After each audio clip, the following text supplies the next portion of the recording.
Okay.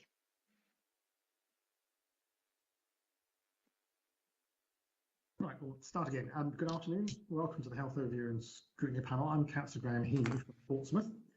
Councillor Ian Holder, the chair, has sent his apologies. So I've been asked to chair, but in order for me to chair the meeting, I'll require someone to nominate me. Now, I believe Councillor Kadir has been invited to do this, but I can't see him on the list of people here yet. I'll nominate you, Martin Pepper. Oh, Martin. Oh, thank you, Martin. That's really Brian Madgwick will second. Happy to second that. Thank you very much, Steve. Get on with the meeting, so thank you for that. Thank you. Members of the public are invited to view this meeting online, and the usual, what I will say, is those present are requested to keep their microphones on mute, to only turn them on when you're called to speak. Members are requested to keep their cameras turned on at all times, and officers and external presenters are requested to turn your cameras on only when you're presenting your reports or answering questions.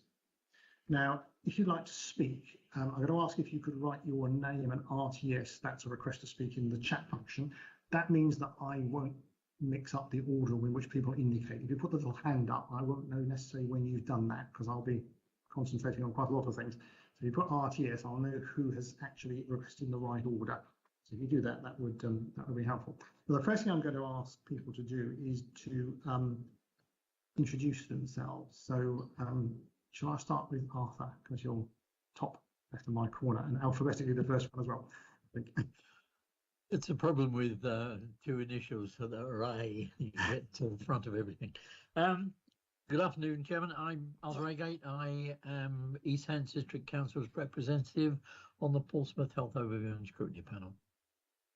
And then on the bottom left, I've got Brian Madgwick. Councillor Madgwick, do you want to introduce yourself? Good afternoon. I'm Councillor Brian Madgwick from Paulsgrove Ward. I'm quite new to this, so I won't be talking a lot, but at the end of the day, I'm writing and learning, so I'll be listening to you, believe me. Well, that's okay, Brian. If you have any questions, I mean, please feel free to ask. There's no such thing as a daft question. Can I just ask one question now? And it's very quick. I have I want to get more involved in this, much more involved in this. And after reading the little bit about the person with mental difficulties who's now sadly died, I would like to get further in that. Is this the sort of meeting I talk to you, do I talk to you privately about going along to these facilities and seeing what I can learn and find out more and maybe even help? Do I ask that now or not? Well, I think members of have in the past visited their self-establishments and been taken on visits. But if you wanted to find out something particular in relation to particular services, I'm sure we could organise something via Alison and the relevant health organisations. I'm sure that would be possible. And also, if any other members wanted to do that, I'm sure we could do that. Does that sound okay? Yeah, thank you very much. I'll be quiet from now on. So, I've got Councillor Ball. Hello there, good afternoon to everyone. I'm Joanne Ball. I'm Fareham Borough Council representative, executive member for Health and Public Protection, and it's my first meeting, so nice to see you all virtually. Welcome. Councillor Briggs. Good afternoon, everyone. I'm the representative from Hampshire County Council, and I'm also Vice Chair of the Hampshire HASC. And can I just say to Brian Madgwick, that is a fantastic way to learn about going and visiting people and talking to them. So I highly recommend it. Thank you very much. Thank you, Chairman. Martin Pepper from Gosport. Yeah, good afternoon, everyone. Thank you, Chair. Martin Pepper, Peel Common Ward on Gosport Borough Council and the Council's representative on this panel. Julie? Oh, good afternoon. My name is Julie Richardson. I am West Hayling Councillor representing Havant Borough on this board. Okay. I've also got Siobhan from Health Watch. Hello everyone, Siobhan McCurrock from Health Watch Portsmouth. I'm the manager of the staff team of Health Watch Portsmouth. I'm presenting the last item on the agenda. Thanks. Okay, now I seem to run out of individual on my screen, so I know there are other people here, but I can't see them at the moment. So I think we must be on to. We've got any more members? I'm trying to draw the participants list up, but I've only got the first 5. I can't get the rest of them, so it's gone.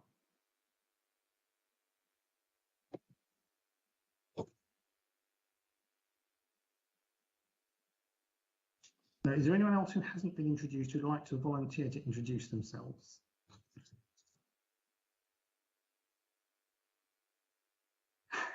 It's an ominous silence going on. I'm We don't appear to have any- I'm Alison Harper from Democratic Services. I've got Bernie. Thank you, Chair. Do apologise if it's not the right order. My name's Bernie Allen. I'm Deputy Director of Planning and Governance, and I'm here nominated as Jo York's deputy this afternoon to present her paper. It's the first time I've been as well. I apologise now. And then we've got Sylvia. Thank you, Chair. I'm Sylvia Macy. I work with Bernie. I'm Acting Deputy Director of Primary Care. So I'm hoping that Bernie's going to say everything, but if there are some really intricate questions, then hopefully I'll be able to help. Okay. Is there anyone else who hasn't been introduced or hasn't introduced themselves? No? Sorry, it's Susanna Rosenberg. I'm Chief Operating Officer for Solent NHS Trust. Hi, Susanna. I thought you were there, but I couldn't see your face or name. I wasn't sure if you were here, so thank you for that. Right, I think that is everyone. Unless anyone else has forgotten? No? Okay, right. Well, we need to move on to declarations of members' interest. Are there any members who have any interest to declare? No. Nope. Silence. I'll assume silence is nothing, so we can then move on. So we've got... Councillor Healy, can I just say that Councillor Mark Jeffries has sent apologies as well. Oh right, yes, apologies. So that's as well as Councillor Holder. And Councillor Kadir, he's not here, but have we heard anything from him? No. Okay. Well, we'll he might join us. He may have got held up or something, so we'll wait to see if he does come. Right. Well, I'm going to move on to the minutes of the last meeting, which was held on 23rd of June. What I'm going to do is just go page by page. If anybody has any matters arising or anything they want to maybe correct, if they could let me know. My agenda paper has both page 1 and page 3, but we'll page 1 as it. Page 1 of the minutes. Page 2.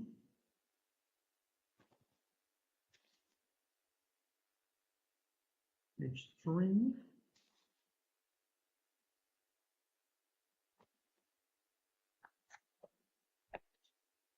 Page 4.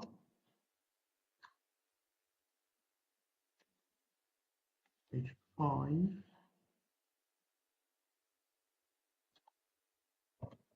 And page 6.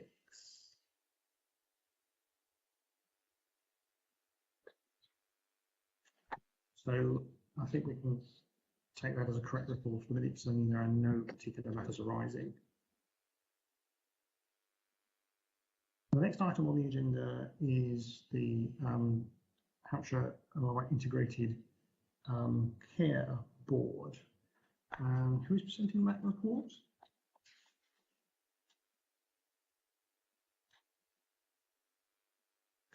Chair, I think that's the report that I've been asked to come to present today on behalf of Jo York. I think on the agenda it's Jo's item.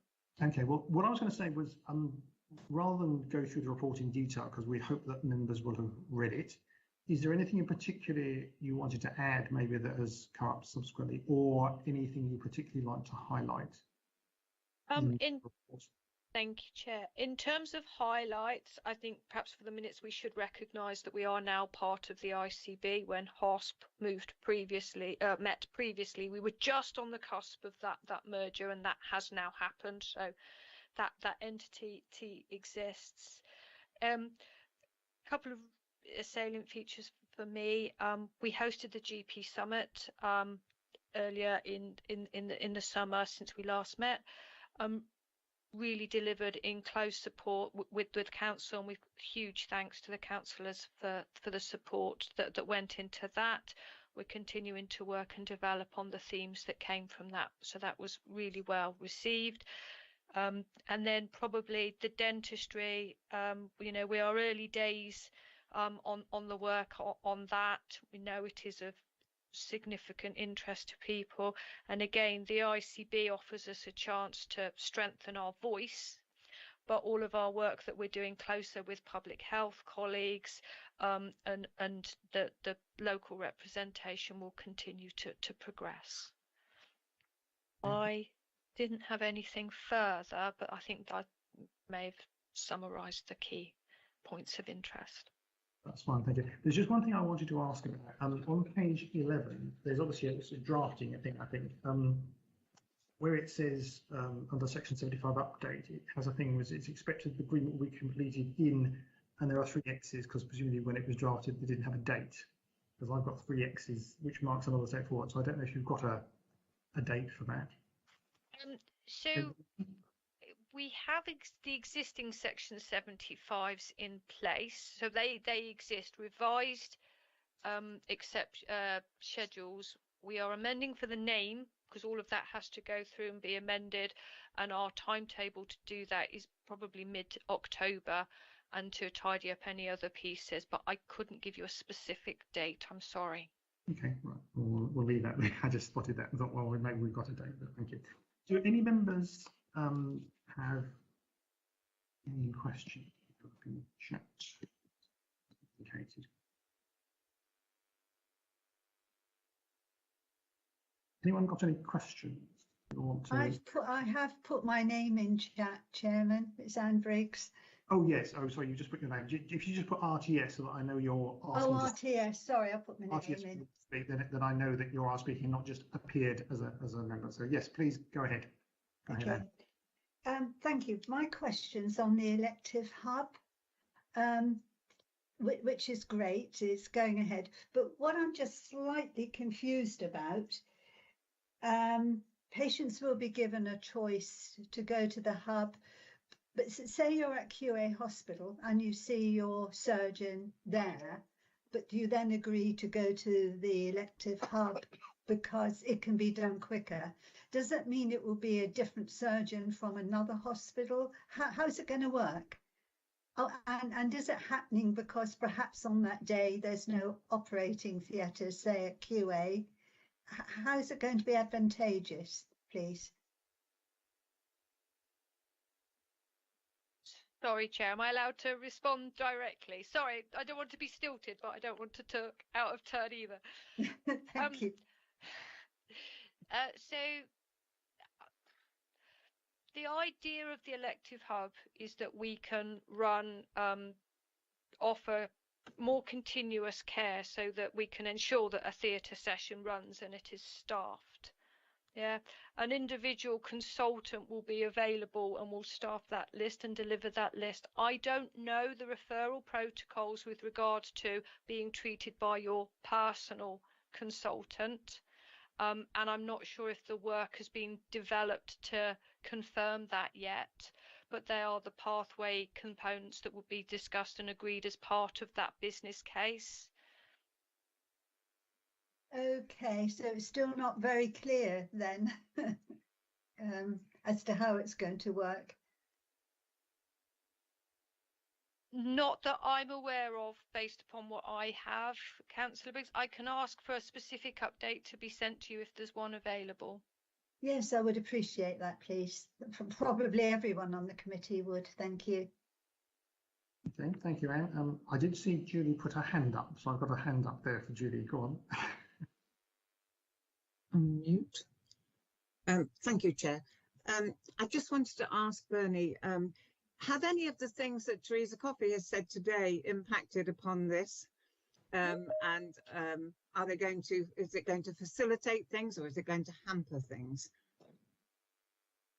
I think, to be fair, it's probably too soon for us to comment. I think we need to see the documents as they come out and understand. I think it's a bit too soon for us to comment on that. Yeah, I am sorry. Okay, thank you. I've got Martin next. Yes, thank you, Chair. It's just a quick one reference advertising campaigns for staff by individual surgeries. I think I've lost the page I was looking at. It occurs to me that since we are fishing from a relatively small pool, and I'm from Gosport, would this Portsmouth advertising campaigns make it more complex for Gosport to keep its staff? Or is the campaign looking wider and attracting people into Hampshire and Portsmouth specifically? How would that work, please?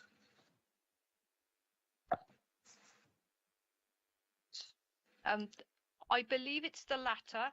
I'm going to look to Sylvia just to check if she is directly engaged with it. Just wanted to flag that our colleague Steve, who is the lead on this, called off sick and left us about half an hour before the meeting, unfortunately. So if we, again, do apologise. If we don't have the answer, we will get it back to you. Sylvia.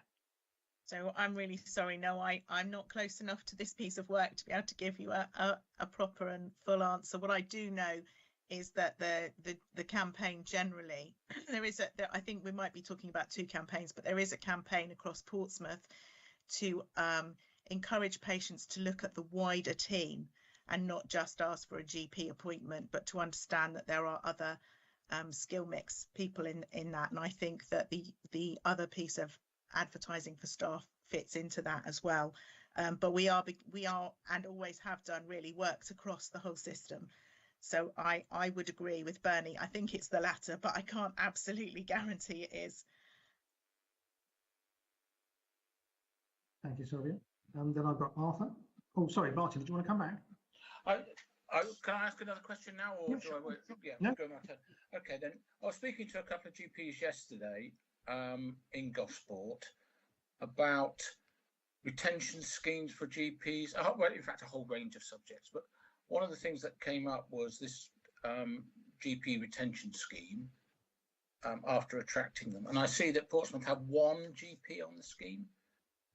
I mean, I don't know what the scheme is entitled to, but it doesn't sound very many to me. I was just wondering why that would be. I think it just depends on the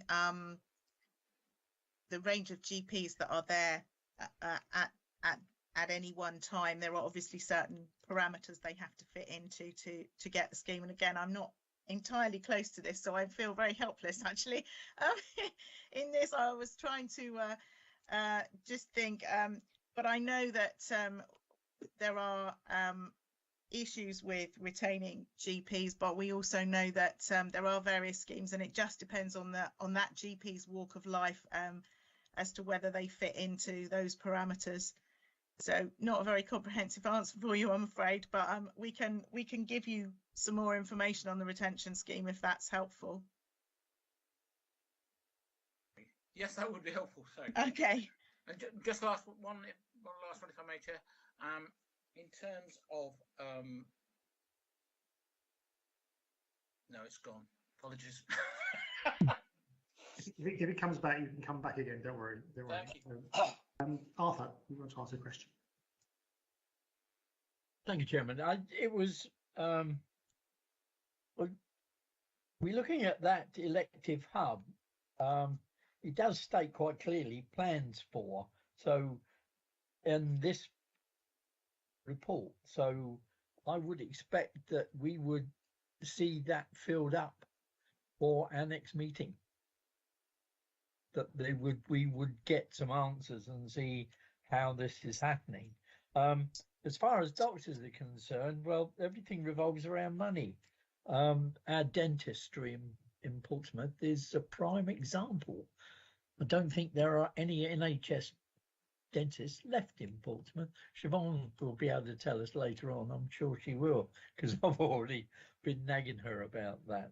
So that's the stuff's there. We just got to perhaps read it a bit better. Thank you. Okay. And just in regard to NHS dentists, I think the problem is that people are not being accepted on lists. I mean, I have an NHS dentist in Portsmouth, but I don't think they're putting any new people on. So that's the problem I think we've got. If you've got one already, you're okay. But if you haven't, then you've got a problem.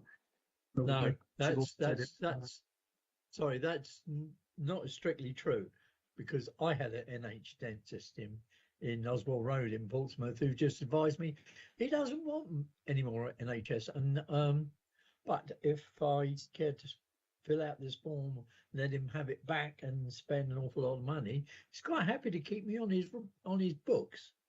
Yes, some practices are making a decision to go only private as well. That's the other thing. Yes, it's happened. But sometimes if you do have an NHS and they're staying, you're lucky. But yes, okay, right. Thank you for that. Anybody else got any knowledge? I can't see any other entries. Oh, Sylvia, do you want to come back? Are you happy for me to respond about the dentists? Yeah, please do. Sorry. So with regard to dentistry, that is the bit I do know a bit about. So there are NHS dentists in Portsmouth. Some of them are choosing to release their NHS contracts and go private. That is true. There is, however, a difficulty in the same way that it's difficult to recruit GPs. It's also difficult to recruit dentists. That's not an excuse. That's literally where we are. But there is a procurement exercise. It's currently being undertaken by NHS England. And I know the next question is going to be, when are we going to see the effects of it? And I can't give you an absolute date because procurement isn't quite tied into dates like that. But before April, there should be a number of units of dental activity recommissioned in Portsmouth. And we are expecting that situation to change slowly. It won't be a big bang, because what happens with a new contract is the dentists allow, they only sort of open their books, as it were, a little bit at a time. Otherwise, they do get completely overwhelmed and they can't see anybody, because all they're doing is those first timers. And the people who need treatment often need several appointments to get them dentally fit. So although I can't give you the comfort of an absolute date when there will be dentistry for everybody, I can say we're working on it, and I can say that we expect it to improve, albeit slowly, over the next 6 to 12 months. Well, thank you. Sorry, that's useful to know. That's good. Thank you. I can't see more. I do have one question myself. It relates to the Trafalgar Medical Group practice moving to the Debenham site when it's redeveloped. We're sort of in a bit of a hiatus at the moment. Is there any news about how that is progressing? That's again me. So actually there are talks ongoing, is all I can say. Everybody has agreed it's a great idea. Everything has been agreed from our point of view. The developer is still keen to progress. There's been a slight hiccup with the transfer or sale of the land, but that is there are talks underway, and that's really all I can say. Yeah, well, that's useful to know. These things are still moving. That's it hasn't sort of come to a complete halt, and nothing happening. So that we'll have to wait and see on that. But thank you for that, Christian. Well, I've got no more indication of questions on that particular item. Or Martin, you want to come back if you do? Yeah, I'll come back with it. I'll come back with the question I was going to ask, and also another point about Gosport dentists. I know, because I went to try and see one last week, that there are no NHS slots available at the moment in Gosport, and if it helps, there are no veterinary slots for dogs or cats either. So if you're ill in any sense in Gosport, you are on a loser, frankly. In terms of something that someone said earlier on about patients wanting to see someone that's not a doctor. Again, we discussed this yesterday, and I left the discussion with the same view.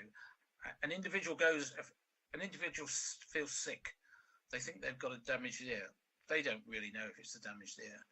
So this is a bad example, I'm sure, but how do they know not to ask for a bad ear doctor as opposed to what's really causing the problem? So the surgeries themselves have their own routes of triage. Sometimes it's a nurse, sometimes it's a doctor. So it just depends on the particular practice that you're talking about. But it's not necessarily about who the patient asks for. It's about understanding from the patient's point of view that they may be offered an appointment with a nurse or a physio, not for an ear, but or another member of the primary care team, rather than necessarily having a general practice appointment with a GP. So I think certainly the campaign in Portsmouth, that there was big posters everywhere, I don't know if you've seen them, that says it takes a team to look after a patient. And that's what we're trying to explain. It doesn't always have to be a doctor who sees something going on with an ear. It could be a paramedic. It could be a nurse. It could be an advanced nurse practitioner. It could be a physician's associate. So actually, you don't always need to see a doctor, and the practice, which is why sometimes people think the questions are a little bit intrusive, will direct you to the most appropriate person. So that was kind of the message I was trying to give at that point. Okay, thank you. Thank you, Martin. Thank you, Zoe. I've got an indication from Anne Briggs, and then Julie. Anne first. Thank you, Chairman. It's for you, Sylvia, I'm afraid. I'm going back to dentists. You mentioned Portsmouth, but I'm Waterlooville, my area, again, no dentists. Are you including Hampshire in general in this with recruiting more dentists? So I was talking about units of dental activity, which is the size of the contract a dentist can hold, not the actual dental recruitment. So that's kind of two questions. We're not, or NHS England aren't commissioning additional activity everywhere in Hampshire, but there are some hotspots. So Portsmouth is one of them, Gosport is one of them, Havant is one of them, the Isle of Wight is one of them. And I think Southampton might be, but I honestly can't remember. So there is an additional amount of activity expected to come into the very local area.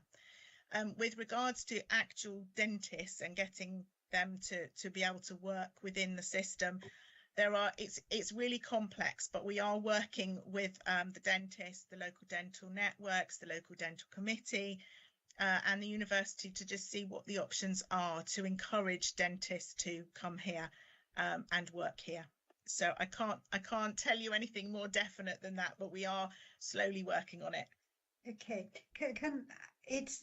isn't it because of the contract they were put under? I mean, can we ever change it? Because really it's to the dentist's advantage money-wise, because everything's a business, including doctors these days. So if the contract could be changed, then... So the problem is the contract is a national contract, so we don't have the power to change the contract. We can work with it sometimes to bring out some slightly alternative solutions, but the contract's the contract. But there is a national programme of dental reform, and there have been some very slight changes that were released in the summer, and there will be some more changes as we go through the next few years, but they really are in the hands of the government rather than necessarily in our hands to change. I know. It wasn't a good contract for the public, I don't think. Okay, thank you, Sylvia. Thank you for that. And now I've got Julie and then Arthur. Julie?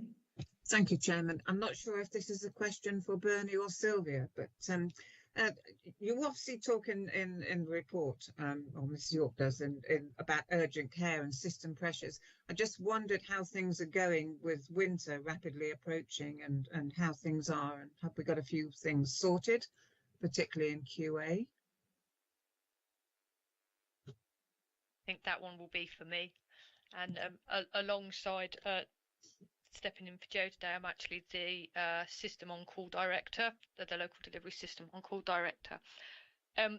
So it is still very busy. You know, that is the same, and we continue to see a lot of very poorly patients. We continue to work on the improvement programme, which is showing some changes and some improvements. We've just come out of a bank holiday, so there, you know, it is again challenged, and some of these changes will take a while to deliver. In terms of winter, there is a lot of work going on to ensure we have capacity in the right place and at the right time for people across the whole of the pathway, and that isn't just about accessing QA and ED. That's almost the last port of call, and some of that then comes back to what Sylvia's talked about, that when we contact our doctor to see a medical practitioner, recognizing that sometimes the medical practitioner we think we might see or should see may not be the medical practitioner that we do see. And so some of it is about that, and then accessing at the right time and the right place.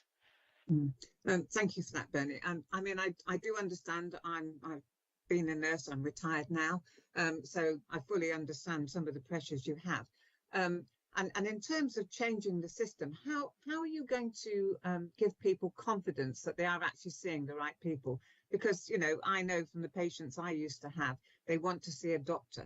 And that's not, as you always say, probably the best person to see. And in fact, quite often a nurse would do far more for them. But I think it's instilling confidence in people that you know, these other specialisms can deal with their problems and deal with them probably more rapidly and more appropriately.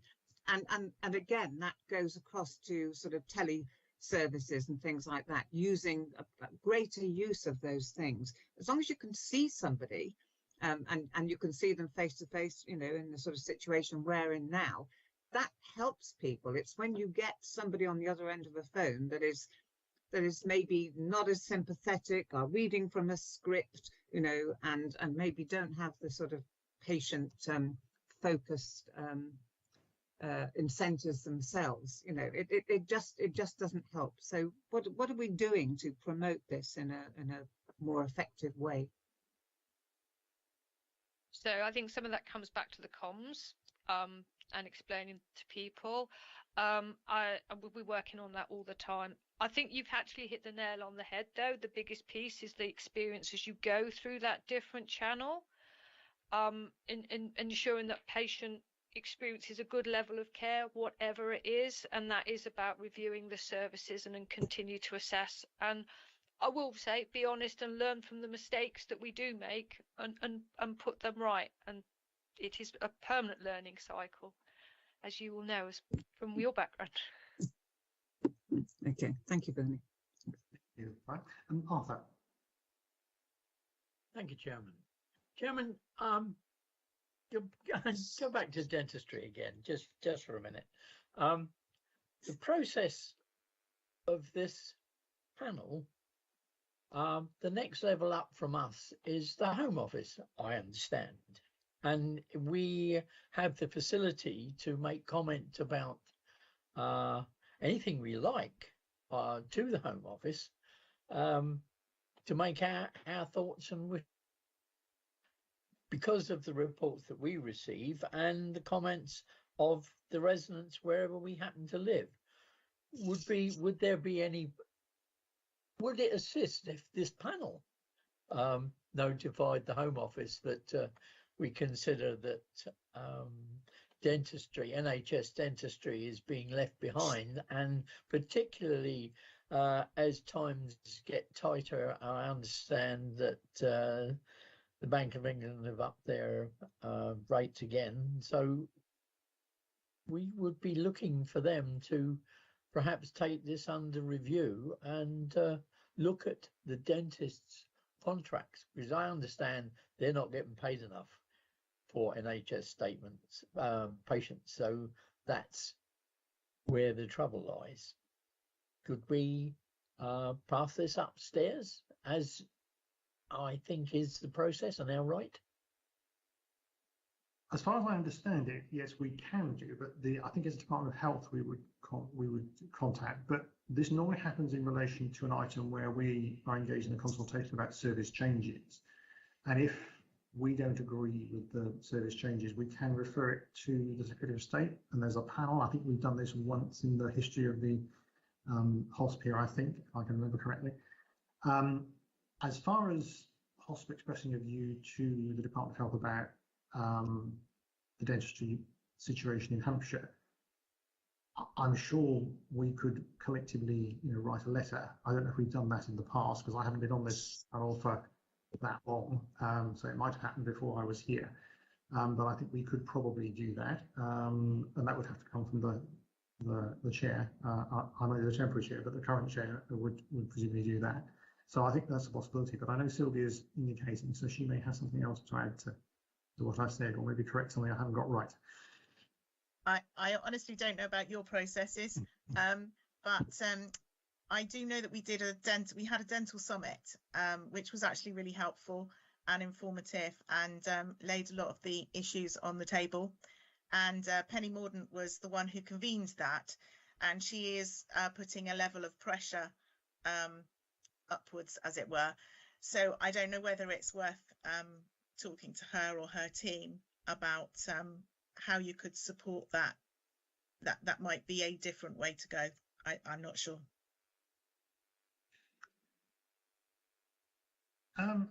Alison, can I ask? I mean, I don't know whether we've had any involvement or connection with the dental review that Penny undertook, but I suppose we could talk to her or the chair. I'm sort of feel a bit awkward here because I'm not the formal chair. I'm just sort of chairing the meeting, and yet I'm suggesting the chair might want to do things which he may take a different view on. Could I suggest, given what Arthur said, and given there is an overall concern, and I know we've had some updates on potentially new provision, that we take away the idea that we will discuss with Penny Mordaunt about her site and see whether, and maybe ask whether an approach from the HOSP to the department might be a useful thing to do, and that's something we can sort of have in our back pocket to do if we feel we want to.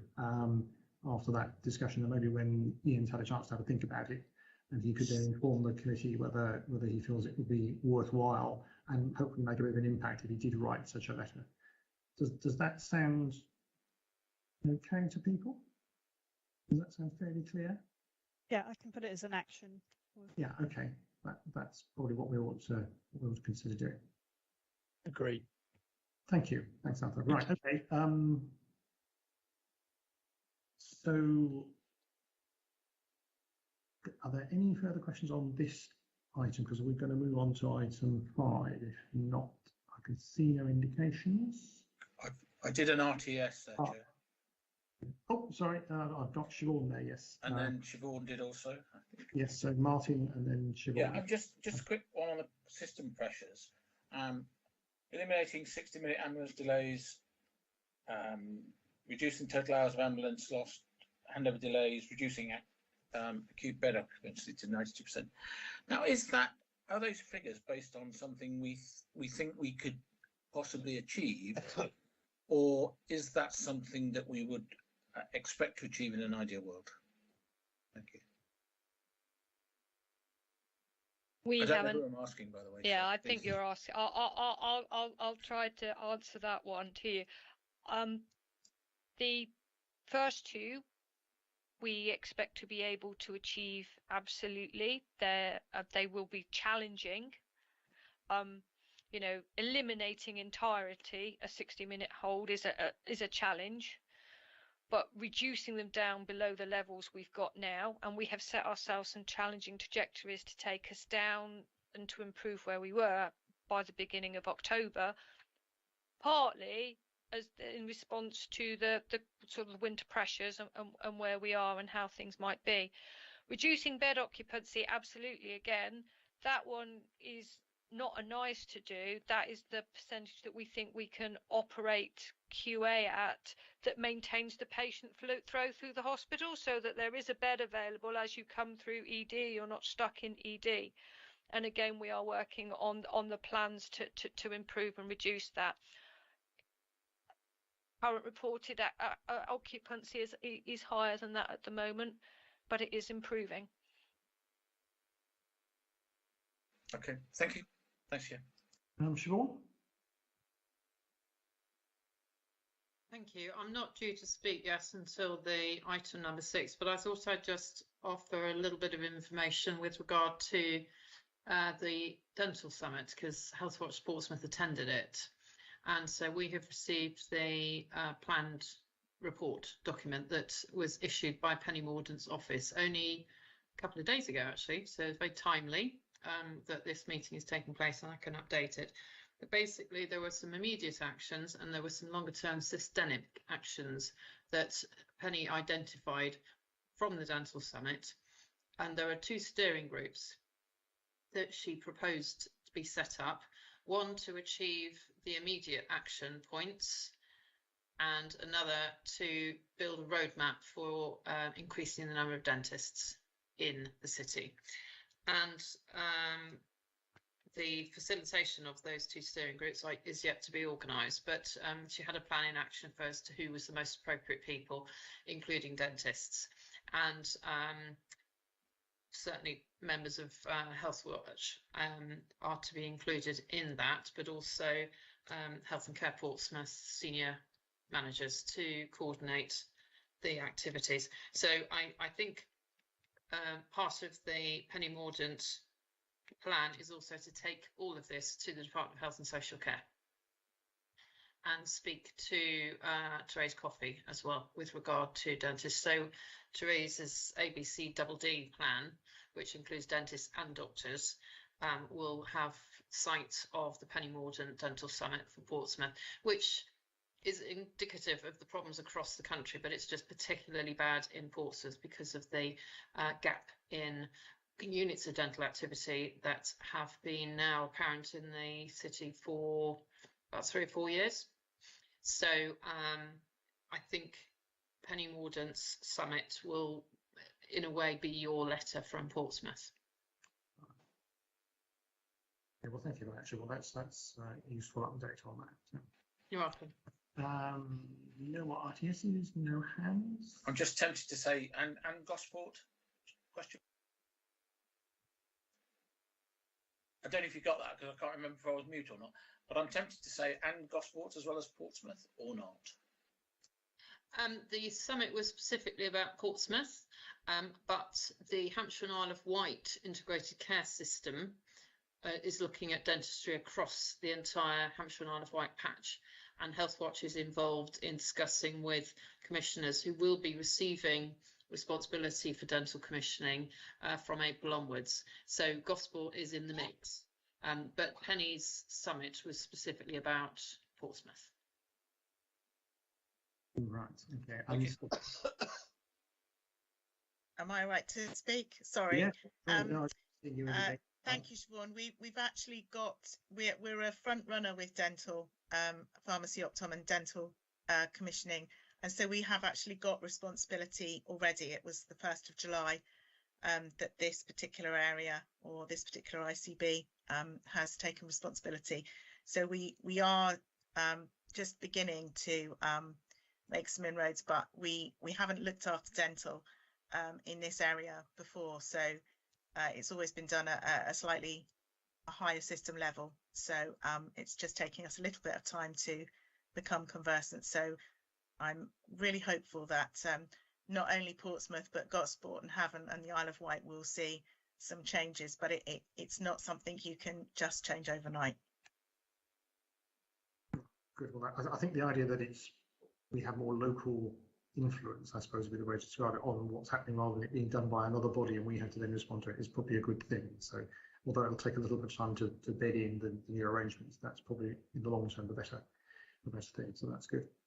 Right, I've just been checking everything to make sure I haven't missed anyone, and I haven't. So we're going to move on to item 5, which is the Southern NHS Trust, and I think Susanna is going to present this one. And again, I'm going to say I've expected to have read the report, so if there's anything in particular you wanted to add or to highlight, please feel free to do so, Susanna. So over to you.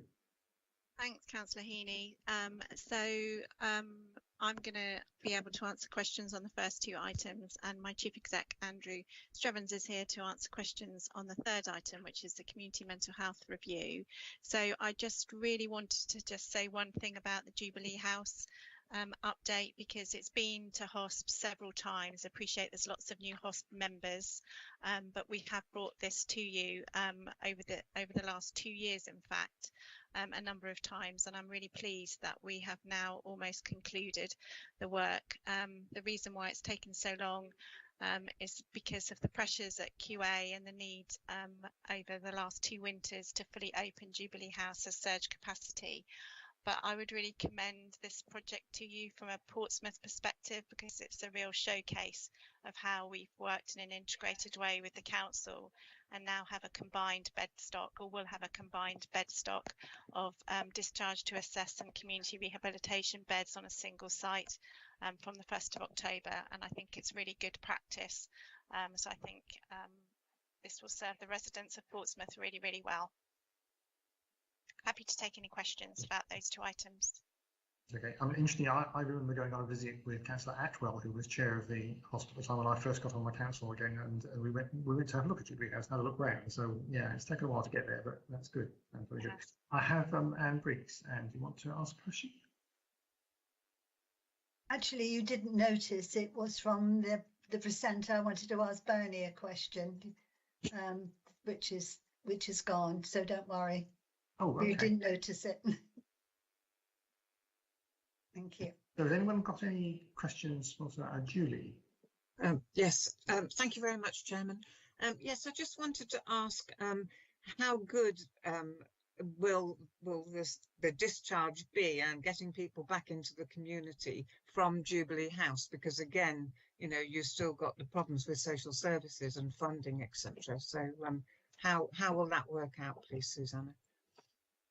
So the integrated provision will improve the flow into those beds, so they will be much more effective. So currently we've got a length of stay in Harry Sotnick House in the South Sea unit, which Portsmouth City Council run, which is quite long.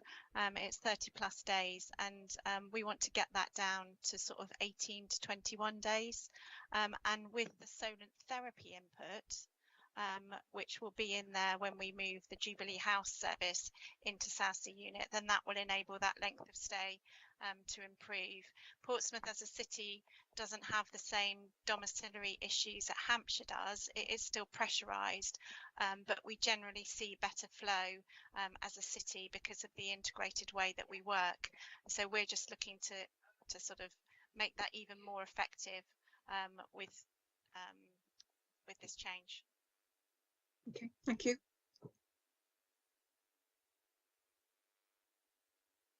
Any other questions from anyone? Chair? Yes. Yeah, it's a very quick one again, I think.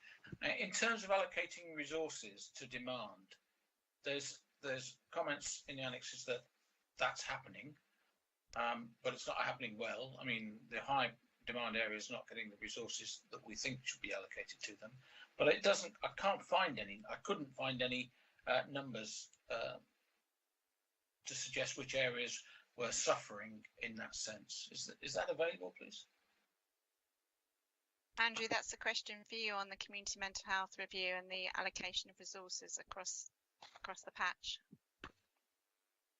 Yeah, sorry, apologies. I thought we were dealing with the first few items, but do you want me to answer that now? Councillor Heaney, or do you want to do a bit of a preamble or a bit of context setting to the overall paper? Well, I mean, maybe if you could answer the question directly, that might help, and then we can do any sort of summary we need in a minute in case you need to do that. Did you want to ask the question first? So, in terms of the allocation of resources going forward, was that particularly in relation to Portsmouth versus other areas, or was it a broader question? Can I just ask Councillor Pepper?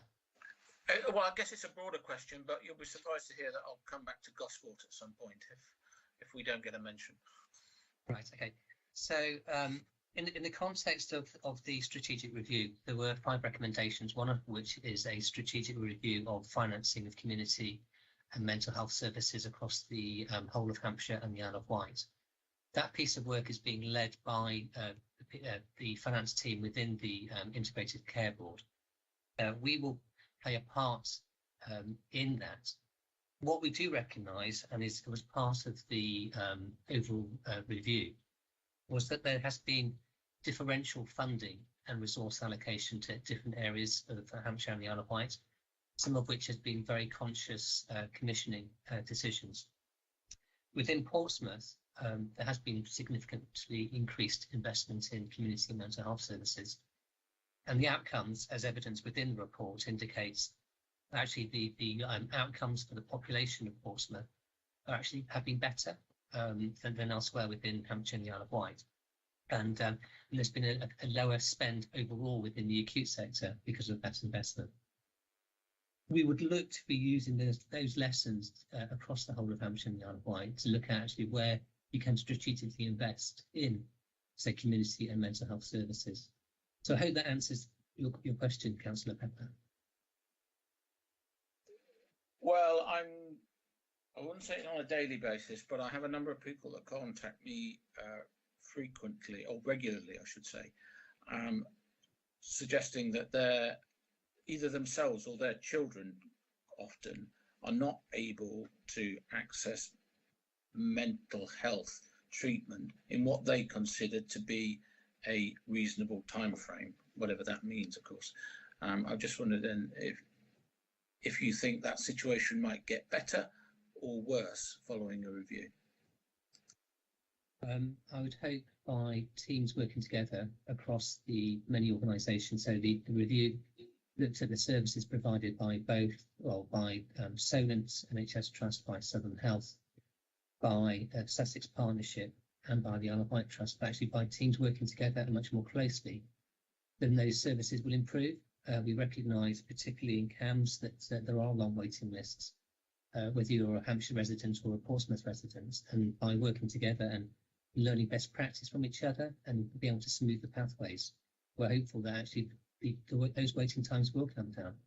But there just needs to be seen in terms of the national context as well, where there are a shortage of CAMS practitioners, and we're doing everything we can do to increase our workforce to deliver those better services. Yeah, I should have said at the start, I'm not trying to criticise anyone, I'm just trying to clarify, really, so that I can give some kind of reasonable response to people when they ask me questions, that's all. So it's not a criticism of anyone. And just, I mean, it's interesting to use the CAMS example, and this is probably a good area to explore or to expand on. The service within Hampshire is currently provided by Sussex Partnership for the community services. If that child needs to go for an inpatient stay, then that's up to another organisation and could well be out of the county. When they then transition into mental health services, there's a handoff between Sussex Partnership and Southern Health. So you've got many players in the system, and by creating one organisation, you reduce that complexity, which should provide better care. Okay, that's great. Thank you very much. Okay, thank you, Martin. Manandra, your update is actually part of the main agenda item 5. Is there anything you wanted to add about it before we go on? Anything particularly you wanted to highlight that you haven't already said that you think is important? I've seen Arthur indicating, but I want to do that first, and I'll come to Arthur and I come to Siobhan. Yeah, I mean, I think for me to highlight, there are 5 recommendations within the report which we are working through. There's one in relation to place, which I know is particularly important to the Unitary Authority within Portsmouth, and I've been speaking with David Williams about that. There's a recommendation about the strategic finance, which I've talked about. There's a recommendation to look at the provision of community inpatient facilities. More of an issue actually in the north of the county than in the kind of south of the county. There's a recommendation for a clinical strategy for mental health and community services, and the final one is the creation of one single organisation. The teams from all the organisations are actually working very closely together. We've set up clinical groups. Clinicians are very excited about the opportunities to improve patient care. And I think the report's been a catalyst to actually better system working. Also, we're looking at some of the kind of back office non-clinical functions as well, because actually there could well be synergies by working together. So we have shared estate, or we should have shared estate, for example, to make the best of the public pound. The one thing which kind of Susanna kind of talked about earlier is the importance of working very closely together, so you're having integrated teams. And in essence, this proposal hopefully will actually ensure more integration of teams. So I'm very proud that Solent and Portsmouth City Council do have very close working teams within the kind of adult sphere and children's services. And we'll be looking to do that and kind of replicate that, I think, throughout South Hampshire and the Isle of Wight. So there's that context I'd like to put out there. Okay, that's lovely. Thank you for that. So now, Arthur, you can ask your question. I just wanted to do that to set the context a bit. Thank you. Thank you, Chairman. I'm still on Jubilee House. Yeah. Having over the years visited patients there when it was in its EOL status. You're closing it in October. What are you going to do with it? That's a nice, simple question, isn't it? Yeah. It's not fit for use for. Certainly, it wasn't for EOL. Yes, quite. But I mean, it's a nice location. It's close. It could have quite a considerable amount of facilities in there. It's got reasonable parking. Please, what are you going to do with it? That would be interesting to know. So there are a number of options that we're looking at right now. We certainly will not be disposing of it straight away because we want to be able to use it for the health and social care economy, particularly when there is so much pressure on estate and local services. We do need to do a little bit of work in there because there's asbestos in the roof, and we've had a mouse problem for several years. So we need to be able to do that piece of work once the team move out and the patients move out, but we will be utilising it for the benefit of services. We just need to finalise on what the preferred option is and what teams we can put in there. I think we look forward to your next report. Thank you, Arthur. Siobhan. Thank you. I know I'm going to be talking about Healthwatch separately, but I had a question, if I may, for Andrew with regard to the community mental health review, the independent review that was undertaken, and the 5 recommendations that were published and that you've described. So engagement with patients and the public on the findings from the review. We asked what engagement had taken place prior to publication of the report, and we heard that there was very minimal engagement, but it wasn't mentioned in the report. But further to our request for clarification on that, we understood that there was going to be some engagement work undertaken. We haven't heard anything further on that, and you just mentioned that the 5 recommendations we're going to be working through, which indicates that full steam ahead rather than actually a pause in proceedings to engage with those who are likely to be affected by the changes, obviously, from this independent review. So I'm just wondering if you could give an update, please, on where the engagement activity, if there is to be any, is at present. Thank you. Yeah, thank you for the question. I think it's been recognised that the engagement, I think, with the wider population isn't where we would have liked it to have been. And I certainly attended the Southampton POSP as well, where the similar comments were coming out. Right. We are working with our ICB colleagues and having an agreed engagement process over the next few months. So there should be some more details we'll able to give you, Siobhan, once we just finalise those things. It's something we've recognised. I raised it yesterday within the Health and Care Portsmouth Partnership Board, and I know that Roger from Healthwatch was there, and I did pick it up with him. The participants in this, particularly colleagues from Southern Health or Solent, we will attend whenever and wherever we're asked to in terms of that kind of engagement. So it is something we actively want to do, but we'll be able to provide details over the next few days and weeks.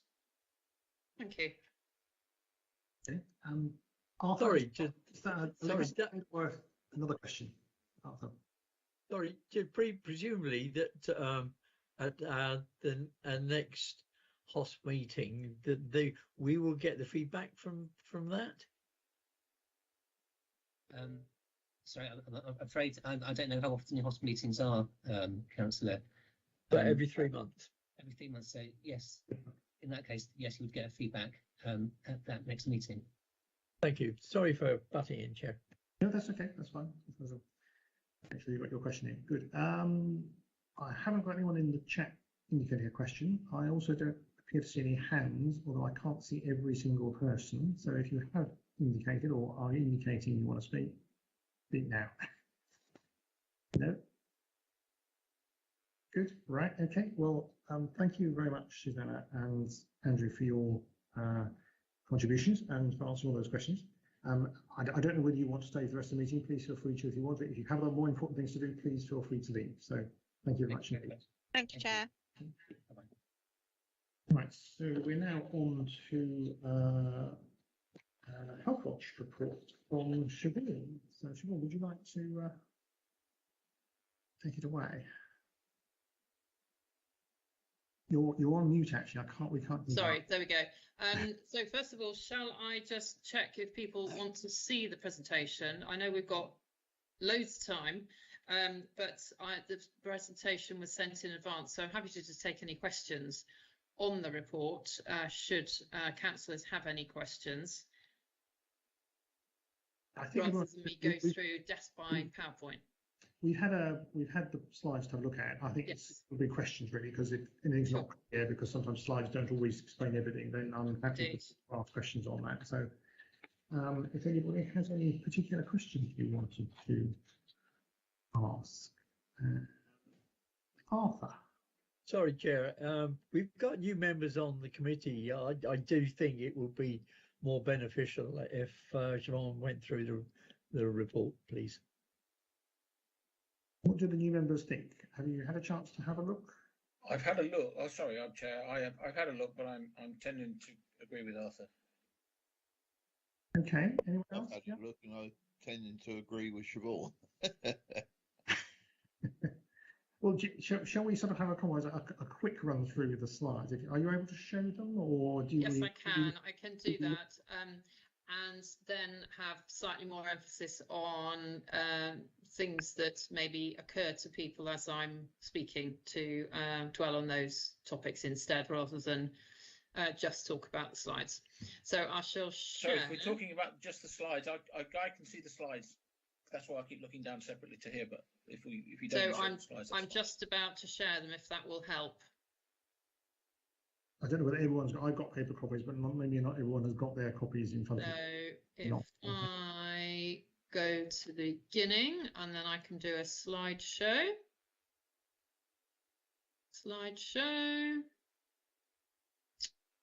Okay, so I guess everyone can see that. Slideshow, great. Okay, so looks like you can see Health Watch Portsmouth. Yep. Yep, front slide. Okay, so what we are and what we do. So I created a set of very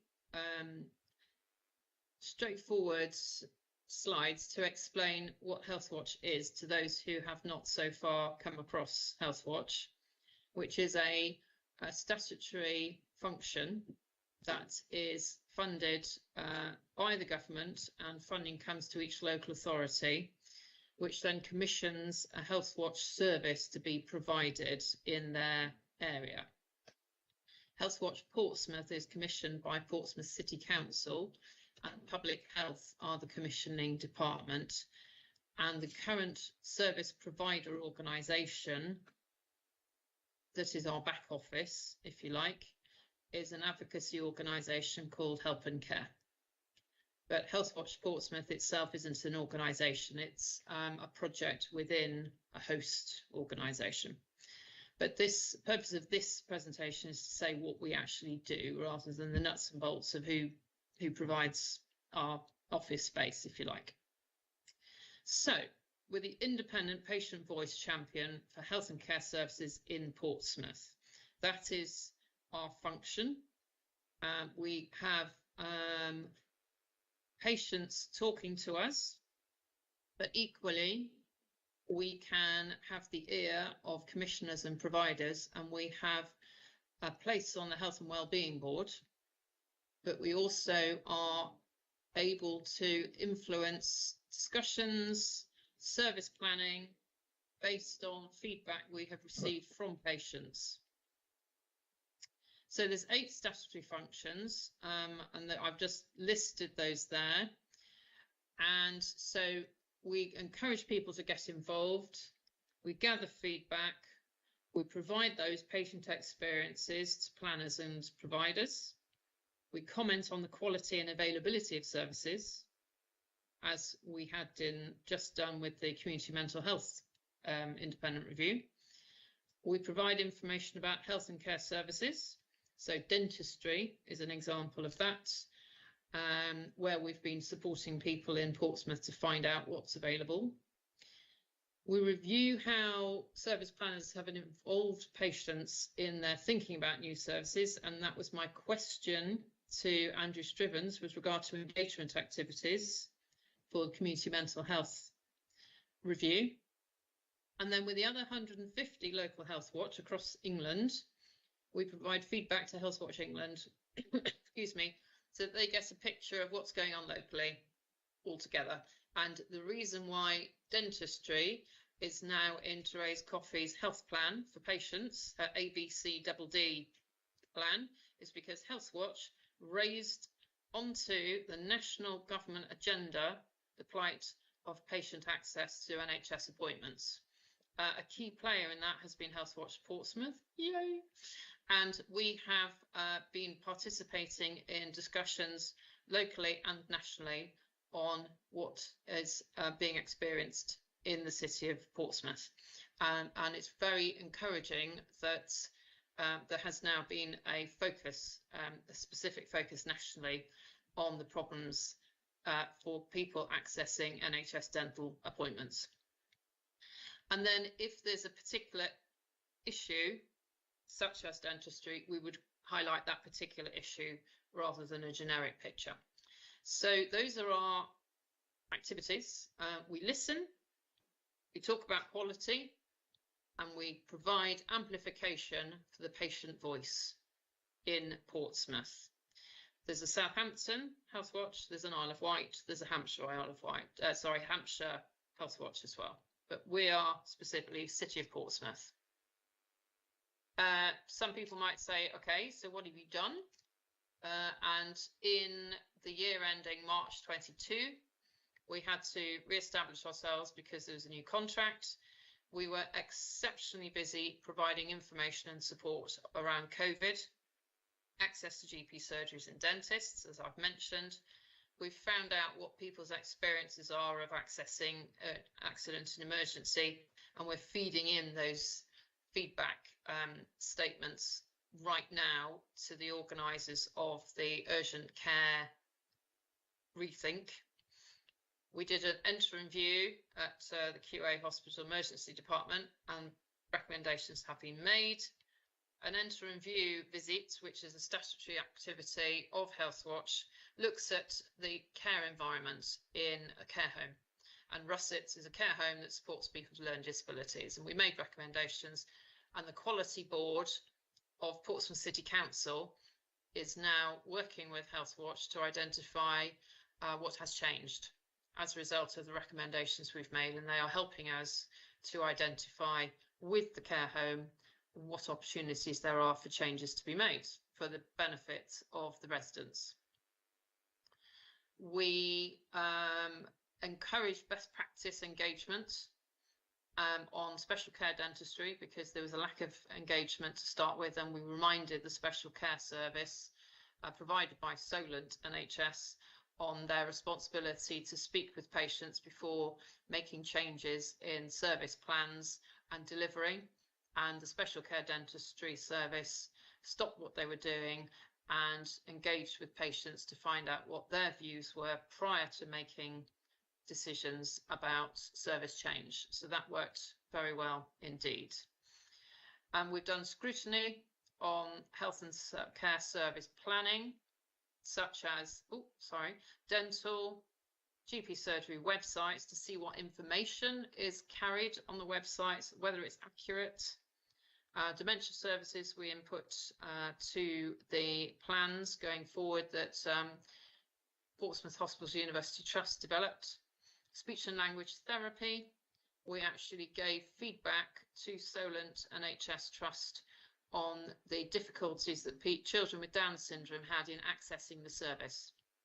There was a significant gap in access for children with Down syndrome compared to children who did not have Down syndrome to that service, and we challenged Solent on why that was, and they have changed their service provision as a result of that challenge. And then the needle attack pathway is in result of the new victim, unfortunately, that is now presenting in hospitals of a needle attack from being spiked either by a needle or alcohol in the social events going on in Portsmouth. And there was a lack of pathways. So we have called for a comprehensive set of information to be made available to patients and the public should they have the unfortunate experience of being attacked with a needle. So those are some of the things that we have been working on in the activity year 21-22. In our annual report, we were very proud to be able to identify all these outcomes and changes made. So I won't dwell on those. You can read them at your leisure, but we were really pleased to be able to have so many outcomes of positive changes made to services as a result of Healthwatch Portsmouth feedback. And again, as I say, the feedback is so important to the cogs of the service planning and service providing. Equally, signposting people to services that are available helps people make informed decisions about which services to choose. We've got plans that we're working through at the moment because we are in our 2022-23 year. We're looking at a quality framework that Healthwatch England issue. We've just been doing that, and we are flying colours through that. We are influencing service delivery. We're supporting the deaf community to have more input into how services are provided for people who are less able to hear. That's one of our current activities. We are constantly looking at our communications and engagement strategy, purely because there's shifting sands every day in terms of what is going on in the city and how we respond to that. We always provide information on health and care services, and we encourage best practice in public and patient engagement. A perfect example of that was my asking Andrew Strevens what was going to be happening with engagement for the Community Mental Health Service review. We undertake interim view visits. We've got a series of 3 that we're planning to do. We're expecting to go to the rehabilitation units at Spinnaker Ward at St Mary's Hospital. We are expecting to go to Admiral Jellicoe House, the care home, new care home for veterans. And we're also hoping to go to a facility supporting people with learning disabilities and autism as part of the implementation plan from the Winterbourne review that was initiated in 2019, I believe. We've also got a nice standalone funded project with the University of Portsmouth on health inequalities, and we're organising that at the moment, and that will be published in March 2023. So it's a significant piece of work where there will be one-to-one discussions with people in the most deprived wards in Portsmouth, finding out about their experiences of access to services and their daily lives impacted by difficulty in accessing health, and then what they would say are good ideas for changing that for their benefit. So those are some of the things we're planning to do. We've been out and about thanks to the reduction in COVID restrictions. So we've been to all these places since May, and all these places since May, apart from Fratton Family Festival, which had to be postponed, and the Cosham, Somerstown and Hilsey parties are due next month now. With the Queen's funeral arrangements, we had to have that series of activities postponed, but they will be taking place in October. Not heard yet whether Fratton Family Festival is going to go ahead yet. And Portsmouth Carers event is taking place in November, 24th of November. So thank you very much. And any questions? I think the slide with those events just didn't come up, so we need to maybe just have a quick look at that. Oh, sure. Yeah. So those are the ones that we've been at. So St Mary's Church, various drop-ins around the city for good mental health, Somerstown, Mayfair, Paulsgrove, Portsmouth Pride, Baffin's Pond, Cosham Awareness, Opens Day for Men's Wellbeing. That was at Buckland United Reformed Church. And then if I go on to the next set, the Cosham, Somerstown and Hilsey parties that were Portsmouth City Council organised, they were due to have taken place last weekend and the week before, but those were postponed due to the Queen's funeral arrangements. So they will be taking place in October, and all the stall organisers who were going to be attending are being re-invited to be available in October for those events. Fratton Family Festival, we haven't heard if they are reorganising their festival, but it should have taken place last weekend. And then the Portsmouth Carers event is on the 24th of November. Okay, thank you for that. I've got indications from Martin and then Anne. So Martin? So shall I stop sharing, or would it be helpful just to keep the slides up? Stop. They haven't scrolled through, so we're still on the first one, but yeah, maybe that's a good idea. Yeah, we'll stick with that, and if we need to bring something up, we can go back to it if necessary. So Martin. Yeah, thanks for that, Siobhan. That's very helpful, and I'm learning a lot here. And congratulations on the success bits. In terms of accessing people, I always have questions about people that cannot read and how you get in touch with them, how you get their feedback, and you wouldn't believe the number of times the answer ends up with, we put it on our website. Yes, well, we would speak to people at stalls. So when we're out and about, if someone is wanting to speak with us, we're there in person. They can also telephone us and we can speak over the phone.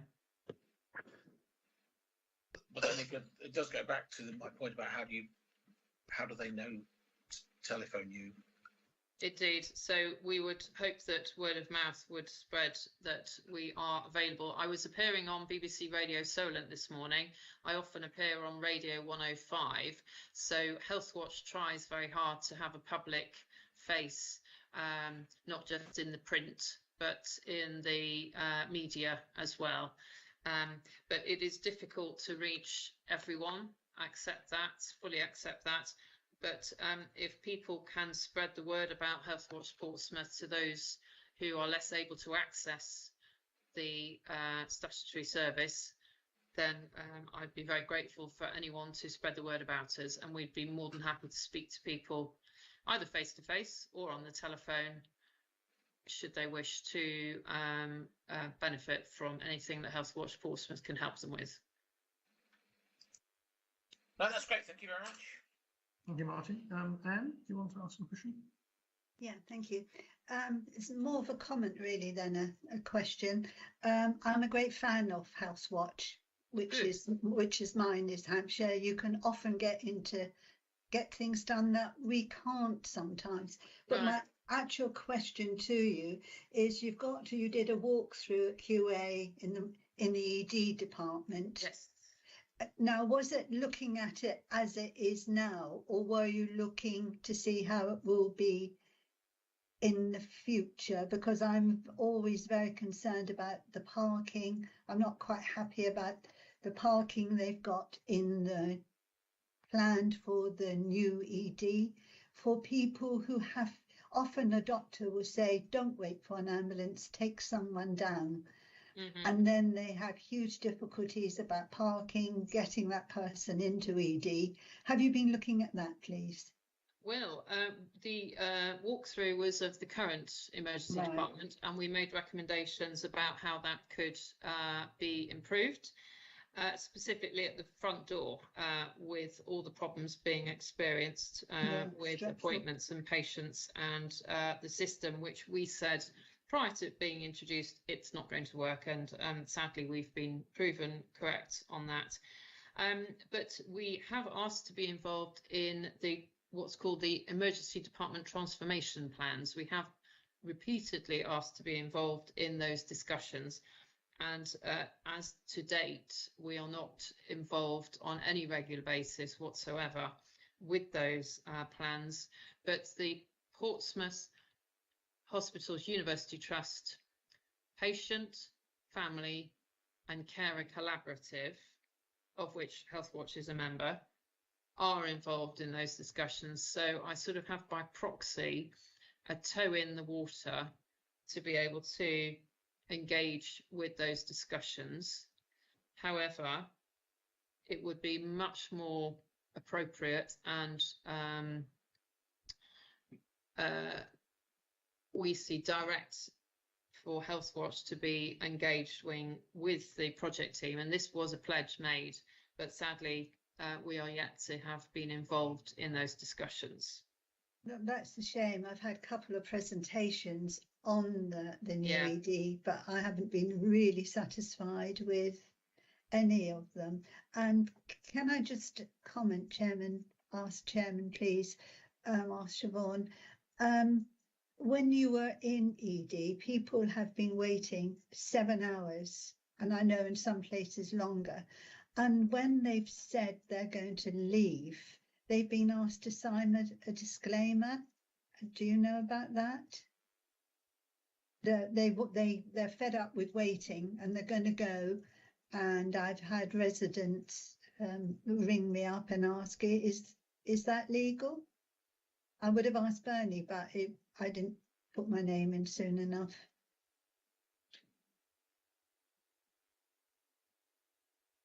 I've not come across that as a patient experience. It doesn't sound right to me. No, and it's at all. No, this is people one had an allergy and her face and eyes had swollen and they were closed, and she was very distressed, and in the end she couldn't sit there any longer. And when she said she was going home, she was asked to sign a disclaimer, which she didn't. And I've had 2 more. So this is what I was going to ask Bernie. Okay, thank you, Chairman. That was... I can investigate a little bit more about that, because it does sound an extremely worrying development. Yes, I wasn't very happy about it. From where they were previously expecting that there wouldn't be any queuing at the emergency department because everyone would go through 111 and be made an appointment, or if they turned up on foot, then they would be redirected, should that be necessary, to the most appropriate service, or they would be taken straight through the front doors to be given life-threatening care support through the emergency department. What is happening is that people are arriving because they're unclear about the process, and there are an awful lot of people with appointments or without appointments who are confused, and the queues, if they're waiting 7 hours, are clearly too big to cope with. And they can't get through on 111 half the time. That's what exasperates the problem. Yeah. And also, did you look at the ambulance timing? Because again, Bernie said they were trying to get it below the 60 minutes, but it's way above 60 minutes. Yes, sometimes it's up to 3 hours. Yeah. So what Healthwatch are suggesting is that, and I said this morning on the radio, sufficient care packages for patients so that there is a better flow through the hospital will mean then that there is availability of staff in the hospital to treat patients coming in, so that those ambulance waits fall. Yeah, I know. Thank you. Okay, thank you. And I see Arthur put a question in the chat, but maybe you want to ask it anyway, because I saw you put your hand up and you put your hand down. So do you want to ask the question, or do you want me to read it? In chat. When will QAH be breaking ground on the UG building? 2024, I believe. October 24, I think, was the planned opening for it, and it seems to be getting closer and closer. And I haven't seen the progress.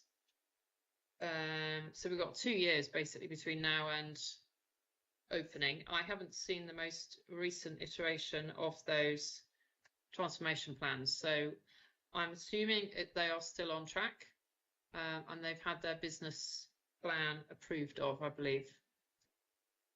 Yes, I understand that everything was go ahead, but we had not received an update from them. Certainly not, I don't think, in the last 2 meetings. It wasn't so much a question when I put my hand up, it was to make a comment about triage at QA. That's where it seems to let itself down more than anything else. I can't fault the system itself, just the application and the manpower of it. My wife dragged me off to the hospital, to my doctor's back in May, and within half an hour, the doctor's telling my wife to drive me straight down to QA. He'll be ringing the emergency department. I went in, was in triage in about 5 minutes on the trolley, and was stopped to D4 in very short space of time. So, do QA really need to have a better look at their triage when people turn up? I know there's ambulances outside with people laying in them. Whose decision is it? And can we improve this flow better? So I believe during periods of excessive pressure on the system that the decision on how long to hold patients in ambulances was changed, so that it was a maximum of 30-minute wait. And so when they were under extreme pressure, they were able to make that decision to then take the patient from the ambulance if they had been waiting for 30 minutes, and then have them observed in the hospital itself to enable the ambulances then to go and respond to the next call. So there are issues with, as I say, flow through the hospital, but the triage is in relation to people who are presenting at the front door of QA, and what type of support that can be offered to patients who perhaps are not aware of the new system. And we were asking the NHS to promote public information a lot more about the difference in access to emergency services as had previously been. And we in Healthwatch do not feel that that was a robust enough information campaign to help people understand what to do and where to access support for a life-threatening or a non-life-threatening episode of care.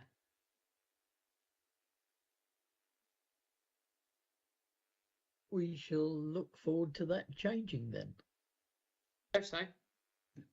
Well, presumably you're going to be putting pressure there somewhere. Yeah, so we do every day. We look forward to it. Can I just ask one thing? I don't know if Siobhan knows this, but they did at one stage have a GP at the hospital who could do some assessment of people. Do they still have that, or was that fallen off? They tried that, but they haven't got enough GPs. Well, that's I'm wondering. I thought that might be the problem. So they didn't want to have a GP at ED pulling time away from being in a practice. But I have challenged the trust with what they can do to help people who are redirected from the urgent treatment centre at St Mary's, where the patient can't be treated at St Mary's, but equally they can't be treated at QA if they don't have a life-threatening condition. And my repeated challenge has been, what happens to the major minors? Where do they go if they are too severe for the urgent treatment centre, but in a way not severe enough for the emergency department to take them straight in to the assessment area.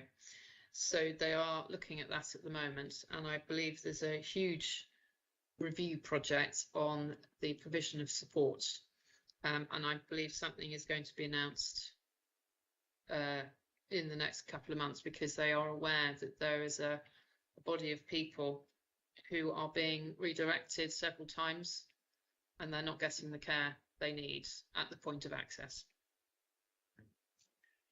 Thank you.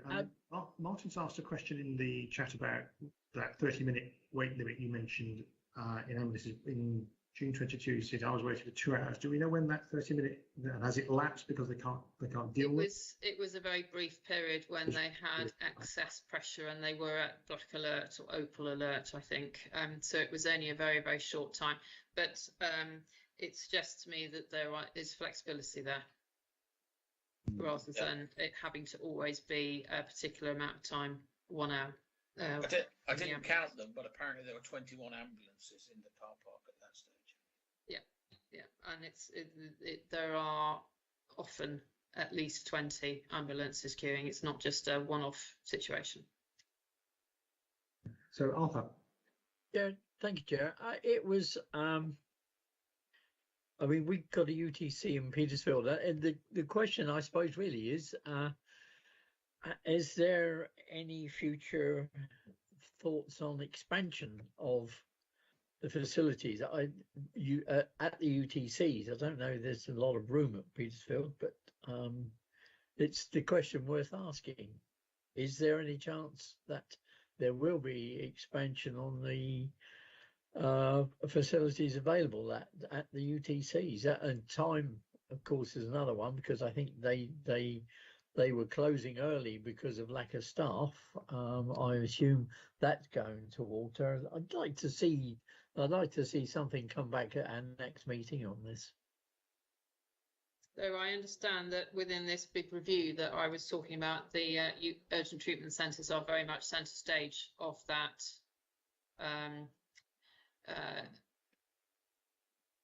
review piece being done. So I think urgent treatment centres need to clarify more clearly what they can offer patients, and 111 need to be clear about which is the most appropriate location of the urgent treatment centre, because patients we hear who have been told by the 111 service to go to St Mary's, and if St Mary's are unable to take more patients, the patient is then referred to Petersfield, even though they might be a Gosport resident, because the information in the system is not directing patients to the urgent treatment centre in Gosport, which does seem to be completely unnecessary when you're looking at the geography. So we have heard that there needs to be a understanding, both from the health professional side but equally the public side, about the great facility that urgent treatment centres can provide. We asked for a report on this, Chairman, for our next meeting. Yes, I think we could do that. Alison, I think we put that as an action item, that we have a report back on the urgent treatment centres' capacities and what they can do. I think they might be able to report by then. They might, at least on some sort of update, at least. Good. That's okay. Thank you, Arthur. I've got Anne wanting to ask a question.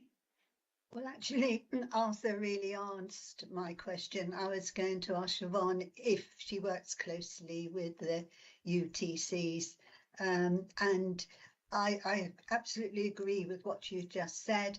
The public don't know how to differentiate between the UTC and the hospital, and people, and the trouble with Petersfield, because I visit it as part of the Hampshire HOSC. Don't go there if you break your arm and leg after 4 o'clock. They've got the X-ray, but no one to do it for you, which that again isn't clear to people. I think the UTCs are great. They work well when people understand what they're there for. And as you say, people have been sent to, say, Petersfield. Petersfield can't deal with it, and then they're sent down to QA anyway. So even though they work, they could work a lot better if it was clearer. It's the accuracy of information that is presented to the public, and that is not maintained or updated. No, thank you. So there was a quick question about urgent treatment centres. Sorry, this the very first thing you were saying just previously about urgent treatment centres. What involvement do we have? Well, we are going to be doing a community-based research piece at St Mary's Urgent Treatment Centre. We're going to be speaking to patients using a set of questions, hopefully in the autumn, this autumn, to ask about their experience of attending Urgent Treatment Centre, and Healthwatch Portsmouth will be publishing a report on that. Yeah, I think that would be very helpful. Okay, thank you. Yeah, it's looking at it. Sorry, Chair. Looking at it from my point of view, it would be more, and possibly from Gosport residents, it would look better if that was a three-way talk to all three urgent treatment centres within this catchment area. So Healthwatch Hampshire could cover Gosport and Petersfield's urgent treatment centres because they are outside of our patch, if you like. Do you obviously speak to the other Healthwatch? Yes, we do. Yeah, so we could say this is what we found. Yes, I agree with Arthur. That really needs to be done for all of them. I mean, people who use Petersfield are normally very happy because they're not too busy and they feel that they're given time by whoever they're seeing in general, I believe. I would say that my experience 2 or 3 times agrees with that, and that it's looking at it from the point of view that you can walk in there, talk to reception, and within 5 minutes be in radiography. And obviously there is a resource not being fully used. There's a waitlist app that's just about to be launched for Portsmouth on the 30th of September. And this app is going to be explaining wait times at the urgent treatment centres, Petersfield, Gosport and Portsmouth. And it will help patients to make a choice about which place to go to.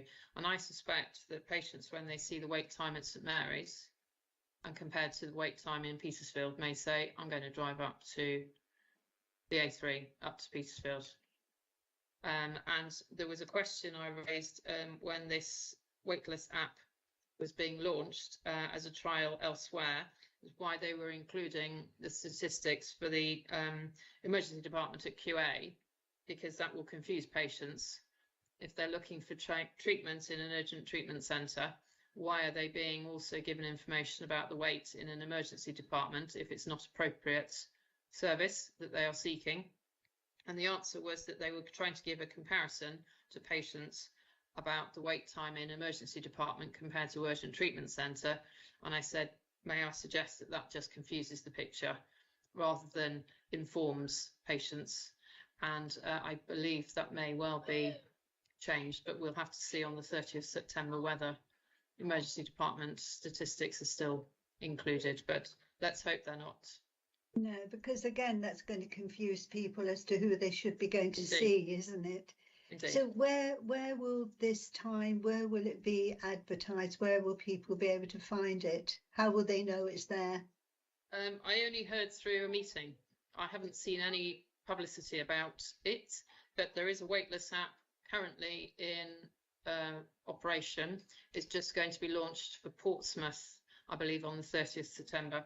As to any comms about it in the city, I have not seen anything yet. Right, because it would be a total waste of time having the app if people don't know it's there and can use it. I would agree.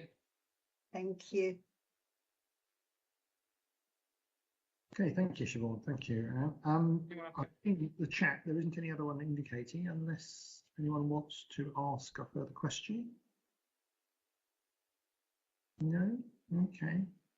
Well, thank you, Siobhan. Thank you for answering all those questions in that presentation, particularly for the new members who may not have been aware of what health does. I think that was really helpful to see all the things that you actually do. Well, that really is the conclusion of the meeting. I think we have a date for December, but I haven't got my diary in front of me and I can't remember when it is. It is in December. Alison, do you have a date for the next meeting or not? I actually think it's in November. Oh, November. Yes. Let me. Can I come? Have a look, see if I can find it. Hello there, I think it's 17th of November. Yeah. Oh God. Yeah. Can I offer my? Yeah, that sounds right. I'm not here on the 17th of November. That's what I've got in my diary. Yeah, Yeah. 17th of My apologies November. for that. So I offer my apologies to you now, sir. Okay. If you could change the date, I'd appreciate it. I got full council in the evening, and that's another 3.5, 4 hour stint. I've got no problems with December at all. No problems with December. Me too. Or the first, couple of weeks in November, but then I'm away for 2 weeks at the end of November. From the 13th to the 30th, really, you can say. I don't want to throw further confusion into things, but it does look like we might have an issue with members being able to come in November. 17th of November, yeah. Okay. If we want reports on some of the things like the urgent treatment centres progress and what they're doing, we might need a little bit more time to get the information to us. Yeah. Because obviously we need to have it in advance so that, so I don't know whether we want to think about a possible date. I'm not saying we do change the date, but we could maybe think about that as a possibility, particularly if we have a number of members who can't be here. Okay. There's certainly no problems with me in the middle of December because I've got basically council work. I've got basically nothing, so I can, you can have me as long as you like there. I'm okay for the 10th or the 24th. Okay. Well, it does have to be my birthday on the 17th, but I don't mind attending a meeting on my birthday. So But December is that? No, November. Okay, November. so it's preferable for December. I'll take it back to the team. I won't be arranging that one, so we'll see what we can do. Okay. Sorry, Chairman. Is James Harris still running Democratic down there? Yes. James is still here. Yes, Yes, but, he is. But then, would you please tell him Arthur's asked him very kindly if he'd change the date, please? Okay.